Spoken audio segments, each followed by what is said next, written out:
Hey guys, Mr. Poki here, I'm back with another video. So before I begin on this topic, I just want to first thank each and every one of my viewers and subscribers across YouTube and Twitch. I still remember my very first HSR video, the one showcasing my Shushan clearing Simulated Universe 3 on 29th of April. Back then I had roughly 30 subscribers and I never really thought that my channel would blow up to where it is today. So even if Star Rail is the absolute worst game that I've played, but PS it's not, it will always be the game that marked the beginning of my content creator journey. Shout out to other fellow content creators like Timayas, Tecton, Goba Certified and Erotic Warriors. You guys are part of the reason I am where I am today, so thank you for that. With that being said, let's get into today's video. Heads up, everything I say here, they are strictly my opinions towards Honkai Star Rail, so try not to take offense if it differs from yours. Regarding overall experience, with Honkai Star Rail being my very first Hoyoverse game, I must say that I was absolutely blown away by the graphics, story and game performance. Now that I've played Honkai Star Rail, I doubt I can ever go back to any of my previous gacha titles, or even future gacha games that fail to match the standards set by Honkai Star Rail for me. I have never played Genshin, and I tried to playing Honkai Impact 3 really long ago, so the production quality being placed into a gacha game in Honkai Star Rail is really a first for me. The amount of effort placed into Honkai Star Rail by the developers, programmers and artists are nothing short of outstanding, coming from a gacha gamer that have never ventured into Hoyoverse. The gameplay itself also perfectly fits within my preference, as I was always a fan of turn-based strategy games since young, the most notable example being Pokemon. I love how simplistic the gameplay can be on the surface, while also providing adequate depth to players who really want to tackle the harder contents at an earlier stage, such as clearing MOC 10 before 1.1 with easier units, right? And another example of depth that can be seen will be from the skill point economy, which is a very interesting mechanic that sets Honkai Star Rail apart from other turn-based RPG titles.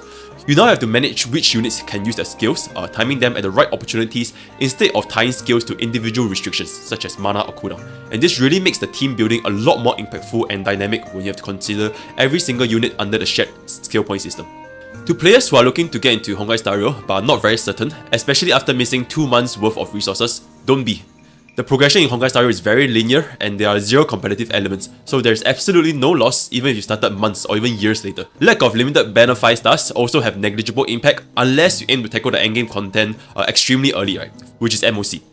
Think of getting limited 5-star units as weapons and armor that increases your stats to fight the final boss of any RPG title, right?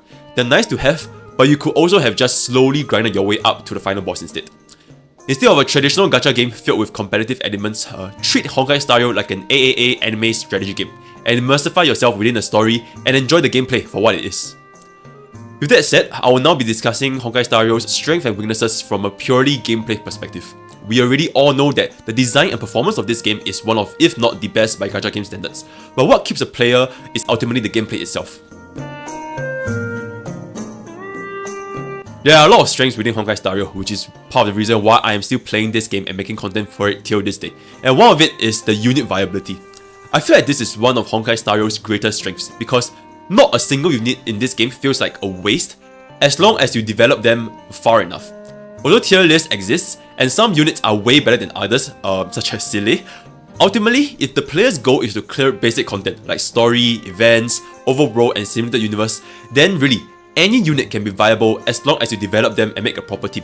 Supposedly, weak units such as Herta and Himeko have already been seen clearing MOC 10, albeit they have really good Reddit quality. But this just goes to demonstrate my previous point. You are slowly grinding and improving your character over time, and eventually, all your characters will be strong enough to tackle the hardest content in Honkai Star Rail. After factoring that Honkai Star Rail have zero competitive elements within the game itself, it really is perfect for players who do not want to rely on tier lists or meta and just build the unit they enjoy the most. You might not be able to clear MOC 10 as fast as other players with their meta teams and all the insane relics, but you can definitely clear it given enough time. Now, enemies having multiple weaknesses greatly increases the fluidity of team building, which also ties to my previous point of unit viability. You will never be forced in a situation where you need that specific element, since there are always 2 other elements as alternatives to breaking the enemy.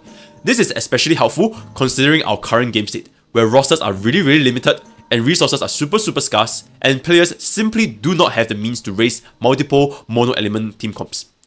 With the introduction of Silver Wolf, it makes team building even more fluid than it already was, and since we're at it, I truly feel that Silver Wolf is the most future-proof unit can pull for just because of how important weakness breaking is in this game, but I digress. This is also another key point promoting unit longevity, because at the end of the day, players will eventually pivot into full mono element teams, considering MOC bosses usually share only 1 or 2 common weaknesses. When the day comes, even carries that might not see as much use now, such as Hook or Dunheng, due to the superiority of other carries such as Sile and Welt, they can definitely still have a chance to be used in MOC when we need to step into mono element territories. To make it clear, I am not an F2P, but neither am I a whale, just someone roughly in the middle. Combining all previous factors, it is pretty easy to see that free-to-plays and even low spenders in Honkai Star Rail can have a really enjoyable experience.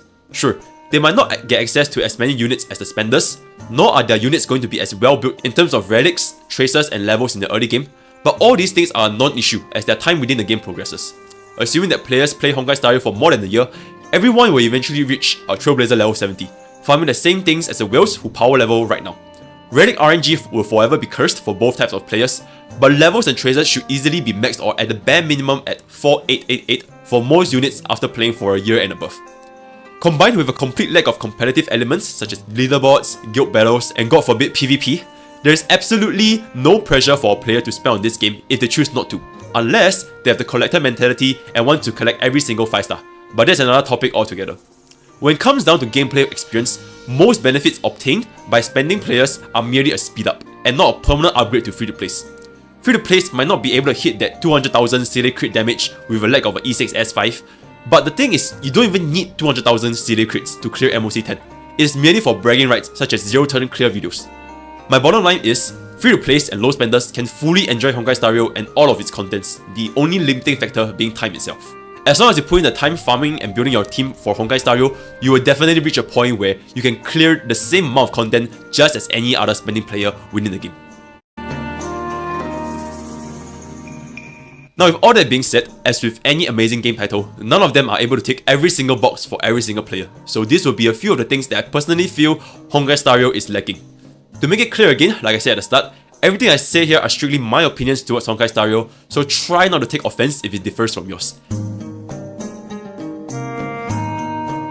Content available. Now this is not very prevalent to me as someone who is juggling life, content creation and Honkai Star Rail altogether, so I don't really find the urge to play the game for hours on end.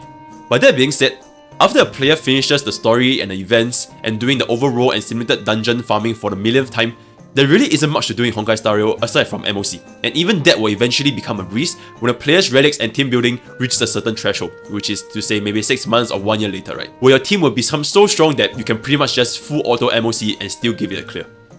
Fundamentally, no matter how much I as a player want to enjoy Honkai Star Rail and play it like a main game, it is with a heavy heart that I have to accept Honkai Star Rail as a side game. Now don't get me wrong, there's absolutely nothing wrong with Honkai Star Rail being a side game, and a lot of players love just logging on for a while and still being able to clear whatever they need to clear, especially when they have a lot to do in their lives outside of Honkai Star Rail. On the flip side, players who dedicated hundreds and thousands of hours and dollars into this game may not feel satisfied after a few months, considering the amount of content that we currently have in the game. No matter how much a player wants to play Honkai Star Rail and stare at Illusion of the Butterfly hitting for 300,000 every single time, there's only so much things they can do before they hit the point where playing the game no longer gives them any progression. And in terms of progression, I'm referring to 30 out of 30 MOC and clearing all overworld mobs and simulated dungeon and simulated universe every single week. There is really just not much to do, and it doesn't really give you any further benefits to your account other than just looking at the animation. It is definitely not easy trying to find a balance between too much or too little content, because if HoYoverse were to ever add contents that promote player activity to a main game state, such as competitive elements like I mentioned previously, like leaderboards, guild wars, and god forbid PvP, this opens a whole other Pandora's box of issues that may not sit well with a whole other audience, such as the players who might not be able to dedicate that much time to Honkai Star Rail. So this is something that I will not get into before I get burned and chased by pitchforks. Ultimately, Honkai Star Rail is something that players can enjoy as a side game, but the moment they want to treat Honkai Star Rail as a main game is where they will realize there really isn't much content for them to main in the first place. This is the flip side of team building. I mentioned previously how Honkai Star Rail promotes unit viability and diversity given enough time to build them up, which is an excellent feature on their end. But oh my god, the time taken to build the units can be really daunting due to how little the resource income is, which is attributed by the incredibly slow stamina regeneration. After talking with previous Genshin players, apparently this is a norm for HoYoverse, where it can take weeks to fully build up a single unit, and that's not even touching on the relic RNG yet. As a player who wants to experiment with different units, This minuscule resource income is severely restricting the opportunities for me to try different units, team comps and builds, which can be very frustrating since a fundamental aspect of all gacha games is for the player to discover their favorite unit and then make use of them at their highest efficiency. After the initial abundance of resources, the restrictions can be felt when the player starts to approach building units beyond level 70. And I'm not just talking about 1 or 2 resources, I'm referring to literally every single resource. They all have some degree of bottlenecks. Credits and trace materials get used up so quickly at essential level 6 units, experience gains extremely slow even if a player farms overworld mobs, and relic and light cone experience is almost non-existent. Given this super slow resource income, the only way a player can speed up this is with their stamina regeneration. But given how slow stamina regeneration is, as well as each farming stage costing so much stamina, it is no wonder that players can take weeks to farm up a single unit. To make matters even worse, making the mistake of building the wrong unit is extremely painful in Honkai Star Rail, since there are no resource refunds via resets like in idle gachas. And units that are built to level 80 with 4 888 traces would have consumed weeks and weeks of natural stamina regeneration. For example, if a player made the mistake of raising Asta as much as they can while forsaking their carries like Dunhing, then they will have a much harder time clearing the content available, not even including MOC. Since there is no unit resets, they will just have to wait weeks to gather resources again, and this can drastically reduce a player's enjoyment in Honkai Star Rail if they were to make the wrong investments.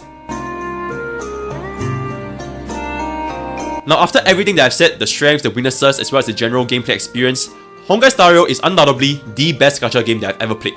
And I can definitely see myself playing and making content for this game for a really long time.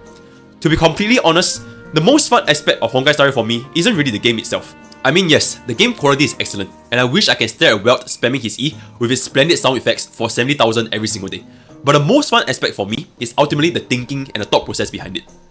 As you guys would have seen from my channel, a large part of my content pivots on summarizing and repackaging calculations, as well as the thought processes behind the CN community. Not saying that everything CN say is the gospel, and not saying that everything that they say is the truth, but it is always nice to have more opinions offered to my viewers, helping them make a more informed decision within Honkai Star Rail.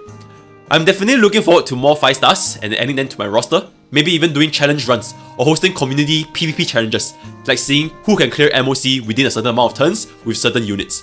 But that's definitely a topic for another day. To conclude this entire video, I would now like to give you guys a little poem.